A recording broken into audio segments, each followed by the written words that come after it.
Hi, so my name is Julia. If you have not watched any other videos, I would like to start an adventure series of a highly sensitive person that is rediscovering her capabilities and turning them into, from having always had them, perceived them and having had them perceived as odd by other people or having not been understood by other people, but also not really realizing that they're there in the first place, which is really interesting because you don't.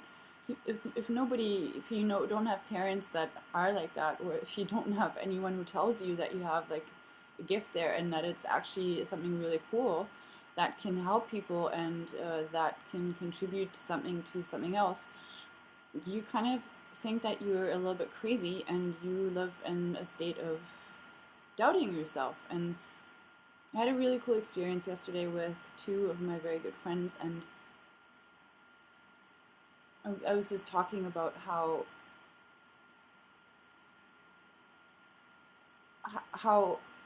I was I will give this one example. Is it was like buildings. Like one thing that I studied at university was buildings, and that people can actually feel the intention that goes into building a building. So like if we build a building as, a church, it's like a place of worship, and then it's like there is an intention, but also like the people that build it, their energy also goes into the building, and sensitive people can actually feel that. I can't speak about what everybody feels. I just know I can speak for me as a sensitive person, um, that I can feel it, and I have always been able to feel it, and I have kind of forgotten it for a while that I can feel it. Now I'm starting to rediscover it, and how I started to rediscover it is kind of an interesting story because I'm living on an island right now in British Columbia, and I have been here, and I have been working jobs that are okay, but I don't really like. But a little last week or the week before, I was working in for a lady, and she needed help cleaning. And when I came, she asked me to dust and polish the logs. It was a log cabin, and where I am currently living is like a little. It's like a little cabin right by the ocean that is usually used for people to stay there in the summertime and to have a vacation. So I was in this log cabin, and I just like I just loved the house so much.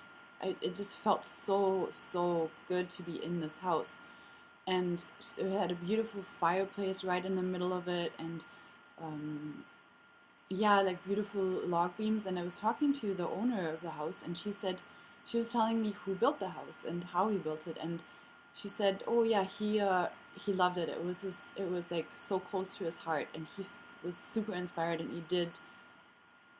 I don't know if she said everything by himself or not. Obviously, you can't build a house by yourself with logs, but um, like he designed it, and like he just poured his heart into it, and I was in that house, and I could feel that, and it was like, as I was polishing the logs, I was like, wow, you guys are just so amazing, and it feels so alive to be in here.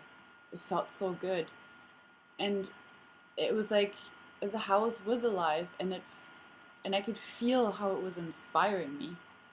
I felt inspired in that house, and that was just because the man put so much inspiration in it.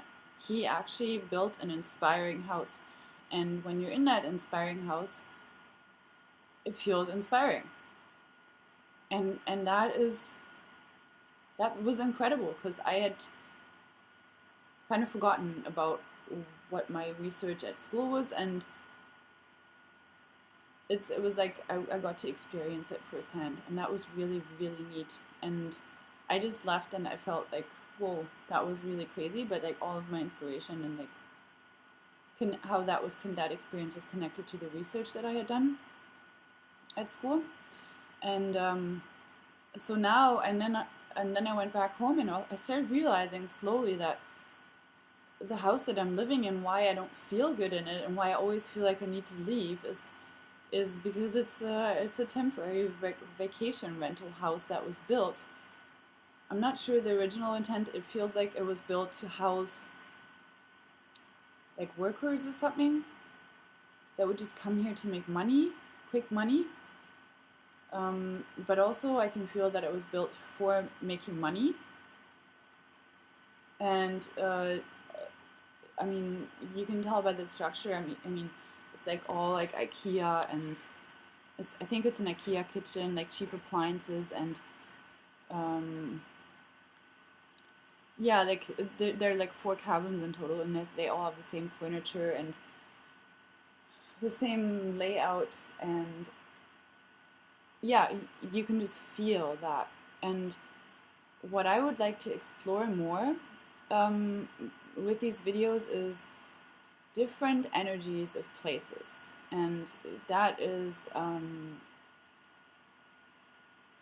in houses, but also generally, like on this island. Um, could be in a forest. I mean, I have no idea. This is like an adventure. This is going to be adventure series. It's going to be like a treasure mapping of energies. It's like an energy detective of like, why was this house built? And I I feel really excited about it, actually. It makes like a lot of sense that I would be doing something like that. And also yeah, I mean, if anyone, I think and now I understand um, a lot of the agenda behind architecture and why it has been created in a way that is the way it is globally. And it kind of reaffirms my valuing craftiness and laborers that have some serious skills. Coming from Germany and coming from a family of, I don't know what they're called, craftsmen, like people that actually have a craft and that put love into it. So, for example, I walked into a building once in Germany, and the whole floor was like little tile mosaics that one person had put in there and spent a lot of time and effort to create this beautiful like carpet of art that people actually walked on. And it had so much character. It was unique. It was beautiful. And I loved it. And it was like the house itself was like the wooden stairs, like you would screech when you walked up, and you could tell that whoever built it didn't buy like a railing at IKEA or something. Um, they actually crafted it with their hands. They made it with their hands, and I think that is so valuable. There is so much value in that kind of artistry, and it's not seen as artistry. It's seen as like, oh, these laborers or these workers, and I guess traditionally it's been seen as like by the rich people as something that's not real, that as people that might not be as worthy as them. But holy, it's like it's so valuable. I really appreciate it, especially as a person that can like is aware of this stuff. And I think we're all moving into a time and an era where we will be feeling more of that. And the importance, I guess, that I would like to stress is be really mindful, like where you're living and how that space influences you, because it can actually unconsciously influence you. Your energy field, it can influence. Yeah, I think it can. I feel like it can influence you a lot. So it's really important to be aware of that if you are concerned with matters like this. So yeah, so this is just the first video as part of a series. I'm going to experiment with that. I'm going to have fun with it. I'm going to see if I can come up with some like what my inspiration is leading me to share with people, and I'm excited to do that. Also, I feel like I will be offering, assistance with that kind of stuff for people um, that need it, that want it, um, and yeah. So that's great. Good realizations. Um, yeah, if you feel like contacting me, I will leave my email address below. And yes, I wish you a good day. Thank you for watching.